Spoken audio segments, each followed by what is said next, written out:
ತುಂಬ ಭಕ್ತರು ಕೇಳ್ತಾ ಇರ್ತೀರಿ, ಹೆಂಗಮ್ಮ ದೋಷ ಬಂದು ಎಫೆಕ್ಟ್ ಆಗುತ್ತೆ, ಅದು ಹೆಂಗೆ ನಿವೃತ್ತಿ ಮಾಡಬೇಕು, ದೋಷ ಅಂದರೆ ಏನು ಅಂತ.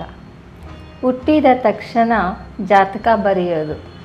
ಜಾತಕದಲ್ಲಿ ಸೂರ್ಯ, ಚಂದ್ರ, ಮಂಗಳ ದಶ, ಬುಧ, ಗುರು, ಶುಕ್ರ, ಶನಿ, ರಾಹು, ಕೇತು. ಈ ಗ್ರಹ ಚೆನ್ನಾಗಿದ್ದರೆ ಮಗು ಅದೃಷ್ಟ. ಆ ಗ್ರಹಗಳು ದೋಷವಾಗಿದ್ದರೆ ಅದು ದೋಷ ಉಂಟು. ಜಾತಕದಲ್ಲೇ ಗೊತ್ತಾಗುತ್ತೆ ಮಹಾದಶಾಬುದ್ಧಿ ದಶಾಬುದ್ಧಿ ಅಂತ. ದಶಾಬುದ್ಧಿ ಬಂದು ಪ್ರೆಸೆಂಟ್ ಏನಿರುತ್ತೋ ಅದು ಎಫೆಕ್ಟ್ ಕೊಡುತ್ತೆ. ಆದರೆ ಮಹಾದಶಾಬುದ್ಧಿನೇ 5 ವರ್ಷ 7 ವರ್ಷ ಅಂತ ಇರುತ್ತೆ.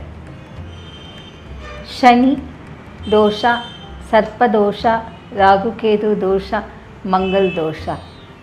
ಈ ದೋಷ ಎಲ್ಲ ಇತ್ತು ಅಂದರೆ ಒಬ್ಬರಿಗೆ